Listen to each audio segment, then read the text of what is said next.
दिल्ली में कोई ऐसा पकड़ा गया है जिस पर पुलिस का इल्जाम है कि उसने 5000 लड़कियों को जिस्म फरोशी के धंधे में उतारा है।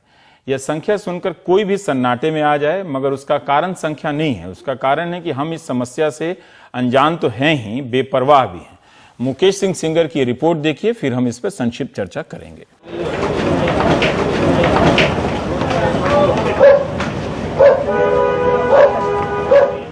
भागने वालों के पास तो विकल्प है कि वे जीबी रोड से भाग जाएं, लेकिन क्या भागने का विकल्प सभी के पास है? कैमरों के जाने के बाद ये भागने वाले तो फिर से लौट के आ सकते हैं, लेकिन जीबी रोड के कोठों के बीच जो जिंदगियां कैद हैं, उन्हें भागने का मौका कैसे मिले? क्राइम ब्रांच का दावा है कि ये कोठा कथित रूप से आफाक हुसैन और उसकी पत्नी सारा का है। पुलिस के दावों के अनुसार उनके 6 कोठे हैं। 4/4 के इन दड़वों में कोई ठीक से करवट भी नहीं बदल सकता, लेकिन यहाँ की जुबान में इन्हें कमरा कहते हैं। 250 लड़कियाँ इन कमरों में कैद बताई जाती हैं।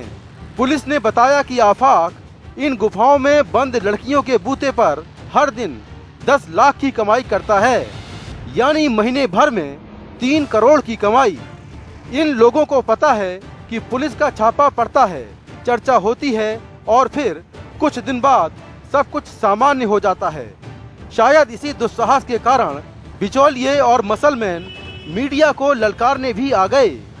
इन्हें पता है कि आज तक इनका कोई कुछ नहीं बिगाड़ सका।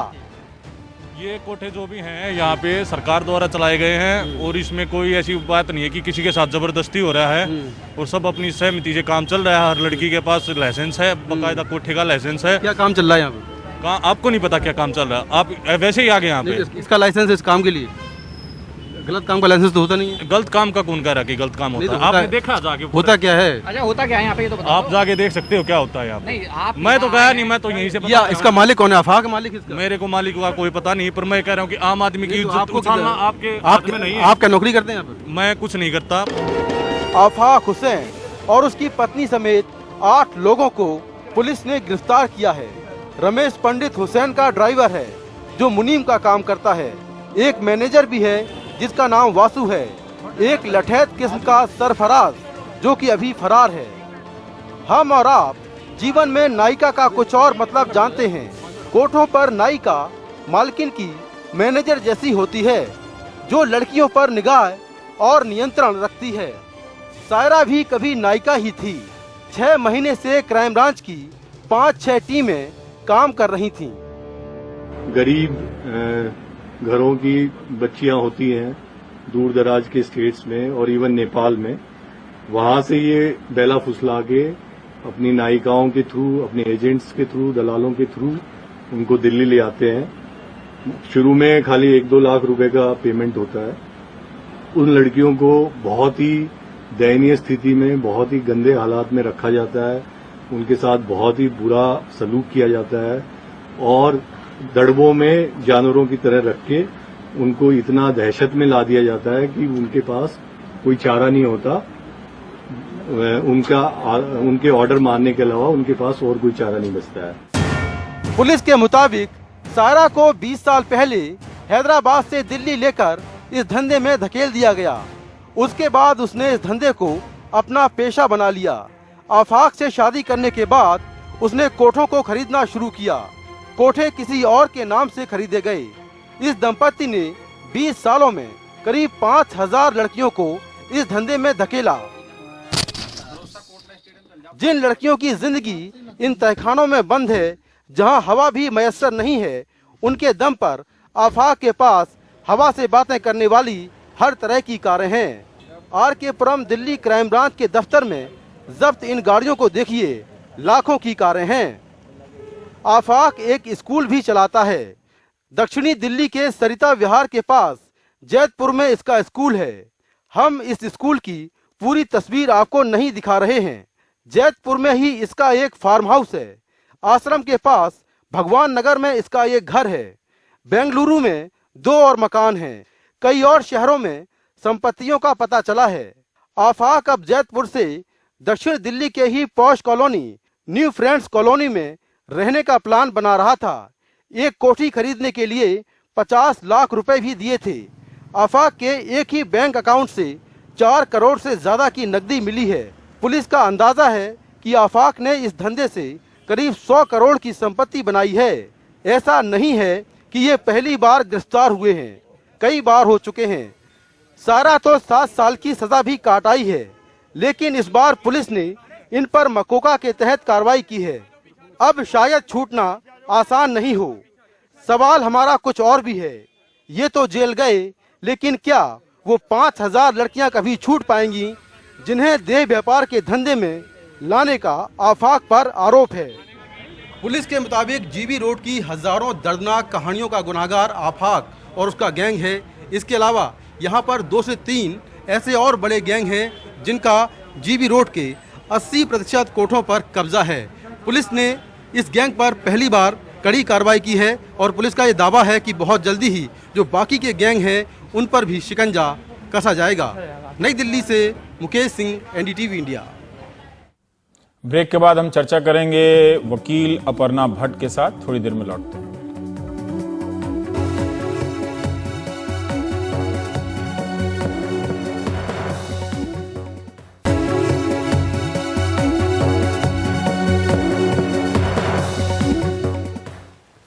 अपर्णा जी, हमने मुकेश की स्टोरी देखी। मैं आपसे एक सिंपल सवाल करना चाहता हूं कि बीच बीच में 1-2 साल के बाद ऐसे छापे पड़ते हैं, कुछ गिरफ्तारियां होती हैं, लेकिन फिर भी वो जगह देश के अन्य अन्य इलाकों में मौजूद है। हम क्यों नहीं हटा सकते हैं उसे? ब्रॉथल की बात कर रहे हैं, क्योंकि कानून में साफ लिखा है ब्रॉथल रखना क्राइम है, ब्रॉथल चलाना क्राइम है। अगर आप अब किसी को किराए पे देते हैं घर और आपको मालूम नहीं है कि ब्रॉथल चल रहा है, जिम्मेदारी आपकी बनती है ये साबित करना, मालूम नहीं है। ठीक है। ये सेक्शन 3 ऑफ ITPA है। ये आज का कानून है, 1956 से चल रहा है। 87 में बहुत सारे सुधारे आई थी, लेकिन कानून आज के दिन में है। क्यों नहीं बंद हो रहा है, ये सवाल मेरा मन में भी है जितना आपके मन में है। पता नहीं क्यों नहीं बंद हो रहा है। और ये बात दिल्ली की नहीं है। दिल्ली में JB रोड है, बॉम्बे में कमातीपुरा है, कलकत्ता में सोनागाछी है, अलग अलग शहर में अलग अलग इलाका है, और बहुत सारी जगह पे इस इलाके के बाहर भी होती है ये सब चीजें। लेकिन बंद क्यों नहीं हो रहा है? मेरे हिसाब से इसलिए बंद नहीं हो रहा है क्योंकि उसमें जो जिसके खिलाफ अत्याचार होता है उनके बारे में कोई सोचता नहीं है, वो कोई मतलब नहीं बनते हमारे लिए। और दूसरी बात, डिमांड बहुत है। जब तक डिमांड है तब तक ये लोग केटर करते रहेंगे डिमांड को, और पैसा बहुत है। बस यही मामला है, इसलिए नहीं। दुनिया भर में भी दबाव पड़ता होगा, जैसे बहुत सारे ये ह्यूमन राइट्स के इश्यूज आते होंगे तो बहुत सारी संस्थाएं दबाव बढ़ाती होंगी, तो उसका चर्चा करती होंगी कि यहाँ औरतों की स्थिति इतनी खराब है, ट्रैफिकिंग इतना बड़ा एक अंतर्राष्ट्रीय मुद्दा रहता है। कानून बनाने की भी अभी बात हो रही थी, जो बीच में इसका ड्राफ्ट वापस ले लिया गया, कुछ ऐसा हुआ था, तब भी कोई गतिविधि नहीं होती है। कानून तो है ना हमारे पास। देखो, नई कानून के बारे में मैं आपको अलग से बता दूंगी, वो अलग ही मुद्दा है एक। कानून हमारे पास पहले से है। कानून में साफ लिखा है, अगर कोई भी व्यक्ति, ये आज की कानून नहीं है, सिर्फ 1987 56 से शुरू हुआ, 87 में अमेंडमेंट हुआ, बहुत ही पुरानी कानून है। इमोरल ट्रैफिक प्रिवेंशन एक्ट एक हमारी नेशनल सेंट्रल कानून है, ठीक है, और हर स्टेट में चालू है।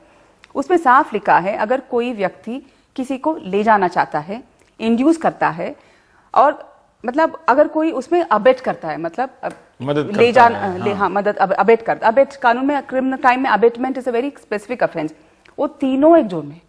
ब्रॉथल चलाना जुर्म है, ब्रॉथल किराए पे, मैंने जैसे पहले कहा, तो ये सब कानून तो है 5000 already। इतने सारे NGO हैं, मतलब मैं NGO को कैसे ब्लेम कर सकता हूँ? पुलिस एजेंसी, ये सब चीज है। एक एजेंट जो पकड़ाया है, ये उस पे एलिगेशन है, आरोप है कि इसने 5000 लड़कियों को इस धंधे में उतारा है। तो ये तो सिर्फ 2 आदमी तो नहीं होगा, इतनी बड़ी संख्या 5000 लड़कियों को लाने में मैं तो सुन के सन्नाटे में हूँ। बिल्कुल नहीं होता है। वो भारत के अलग अलग इलाकों से उन लड़कियों को उठाया होगा और इनको उन धंधों में पहुंचाया होगा इसने, तो कोई बहुत बड़ा नेटवर्क होगा। बिल्कुल नहीं होता है। मैं आपको एक उदाहरण देती हूँ। कुछ साल पहले, क्योंकि मैं उस टाइम बहुत ज्यादा एक्टिव थी, पुलिस वाले का मेरे पास फोन आया, कमला नगर थाने जो वहीं पे JB रोड में बनता है, फोन आया, तो हम गए। वहां पे 2 लड़कियां रेस्क्यूड थे, वो करीब 20-22 साल के थे, माइनर नहीं थे, अडल्ट 2 लड़कियां थे। उनसे सवाल जब पूछा गया था, मेरे सामने सवाल पूछा गया था, इतना पूछा गया था, अच्छा तुम अपनी मर्जी से हो अब या तुम्हें कोई दबाव डाला? उसने कहा नहीं, मैं अपनी मर्जी से हूँ। तो इन पुलिस का केस, जैसे वो बोलती मर्जी से हो तब बंद हो जाता है। ये गैर कानूनी है। मर्जी का कोई मतलब ही नहीं इसमें कानून के हिसाब से। और मर्जी का कोई विकल्प नहीं है कि आप मर्जी का कह दें तो आप बच सकते हैं। मर्जी नहीं, इसमें कंसेंट का बात ही नहीं आता है। कानून साफ कहता है अगर आप किसी महिला को एक्सप्लॉइट करते हैं इसकी वजह से प्रोस्टिट्यूशन के लिए, वो गैर कानूनी है और आपको प्रोसिक्यूट करना चाहिए और आपको पनिशमेंट मिलना चाहिए। वो लड़की उसमें क्या रोल प्ले करती है उसे कोई मतलब भी नहीं आपको, वो कानून है हमारा। लेकिन हम लोग विमेन जो जैसे मैं जो महिलाओं के साथ काम करते हम लोग ये बोल रहे हैं कि आप लड़की को मत पिनलाइज करो। हमारी सिर्फ एक ही मांग है कि वो लड़की को मत पिनलाइज करो जो बेचारी आई है। और एक और बात, लड़की से जब मैंने पूछा, मैंने बात की क्योंकि हमको बुलाया गया था, सोशल वर्कर नहीं मिले तो मुझे बुलाया गया, तो मैं पूछी, आई आस्क्ड हर कि अच्छा ठीक है आज तो अपनी मर्जी से कर रहे हो, पहले कब आई थी? जब पहले आई थी 5-6 साल पहले, जब 15-16 साल की थी, तब वो अपनी मर्जी से नहीं आई थी। उसको इंड्यूस किया गया था कि तुमको कुछ अथले ग्लैमरस वाले कोई नौकरी दिया जाएगा, देंगे या कुछ देंगे।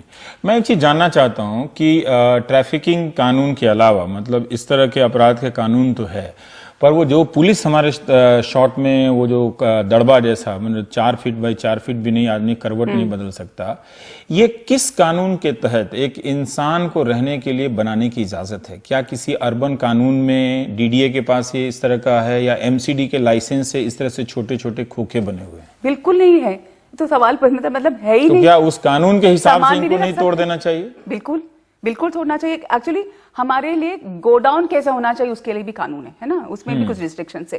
राइट, हम लोग बिल्कुल सही कहा आपने। तो जब आपका हमारे इतना रिस्ट्रिक्शंस है, इतना हमारे अगर प्राइवेट व्यक्ति कोई अपना घर बनाए उसमें बालकनी कितनी बड़ी होना चाहिए, खिड़की कैसी होना चाहिए, उसके लिए सब कानून है। इसके भी कानून है सारे, जब तो है तो बिना यार खिड़की के उस तरह से दड़बा बनाया हुआ है। एग्जैक्टली, तो बिल्कुल नहीं होना चाहिए। एक्चुअली एक मुद्दा जो है अभी हमारी जो बहुत सारी मुद्दा है जो मुझे गुस्सा आता है, मैं ऑनेस्टली बताऊं तो मैं ज्यादा भावुक हो जाती इस बात में, क्योंकि मैं आपके साथ जो मैं बात कर रही हूँ 2016 है, मैं 96 में भी यही बात कर रही थी, 2006 में भी यही बात कर रही हूँ, मेरे बाद भी कोई 20 साल बाद यही प्रोग्राम कर रहा है। अभी जो ट्रैफिकिंग कानून जो बताया ना आपने, हमारी एक केस चल रही थी, मेरी एक क्लाइंट है प्रज्वला, एक संस्था है, बहुत मशहूर संस्था है, उनका एक केस चल रहा था सुप्रीम कोर्ट में 2004 से। वो जब केस PIL सुप्रीम कोर्ट में चल रही थी, उस जब केस खत्म हो रहा था तब सरकार ने एक आश्वासन दिया कि बहुत कुछ बताया, उन्होंने ये भी कहा कि हम ट्रैफिकिंग के लिए एक कॉम्प्रहेंसिव नया कानून ला रहे हैं। उस आधार पे एक बिल आई थी, बहुत कुछ हुआ था, वो बिल को सबने रिजेक्ट किया कि ये बिल इतना खराब है कि इससे कुछ हो नहीं सकता। उसके बाद मुझे सुनने में आया है कि वो बिल अभी उसमें कुछ चेंजेस हो रहा है, नए किसी कमिटी बनाई वो बिल बना रहे, तो वो आज कानून वो क्या रूप में वो बिल आएगा अभी पता नहीं किसी को, तो इसलिए उसके बारे में बात करना ठीक नहीं है। लेकिन मैं कहती हूँ हमारे पास कानून है, मकोका इसमें लागू किया है, it's very good, it's very appropriate that they should do it, because ये है ऑर्गेनाइज्ड क्राइम। जैसे आपने सही कहा, एक व्यक्ति का काम नहीं है, इसमें हर लेवल पे इन्वॉल्व है। पेरेंट्स तक वो लोग पेरेंट्स को बताते हैं कि 5,000 रुपए दे देंगे, के पास भी इतनी एजेंसी नहीं है, वो 6 महीने तक क्राइम ब्रांच की टीम लगी रही, तब इस एक आदमी को अब पकड़ा गया, जबकि ये आदमी तो बहुत 5,000 लड़कियों को तो एक दिन ये धंधे में नहीं लाया होगा। बिल्कुल जो भी नहीं, है और बिल्कुल नहीं, पूरा और कहाँ इसका से ड्राइवर, लाया होगा? मैनेजर, मुनीम सब उस मुकेश की स्टोरी में मैं देख रहा था। और एक आदमी तो हो ही नहीं सकता, और इतने पैसे बनाए, इतने दिन कहाँ रखा था, एक टैक्सेशन लॉ भी चालू होता है, बहुत सारी चीज होता है इसमें, मनी लॉन्ड्रिंग भी है, बहुत सारी चीजें होता है। अनफॉर्चुनेटली मैं ये कहना चाहती हूँ कि ये केस यहीं पे इसलिए बंद हो जाता है क्योंकि इन्वेस्टिगेशन सुपरफिशियल रहता है। कभी वो लड़कियों का गांव में जाके पता नहीं करते कि वो लड़कियां आई कैसे। अगर एक लड़की ऐसा नहीं कि सिर्फ प्रेस कॉन्फ्रेंस से पूरे हीरो बन गए मीडिया में और पूरा क्रेडिट आ गया कि हमने ऐसा किया। मैं चाहता हूं कि अफसर साहब जो आप कह रही हैं कि उस पर भी नजर आए। बहुत बहुत शुक्रिया अपर्णा भट्ट जी। 5,000 लड़कियां एक आदमी से, पूरे देश के स्तर पर ना जाने ये संख्या कितनी बड़ी होगी। आप देख रहे थे प्राइम टाइम। नमस्कार।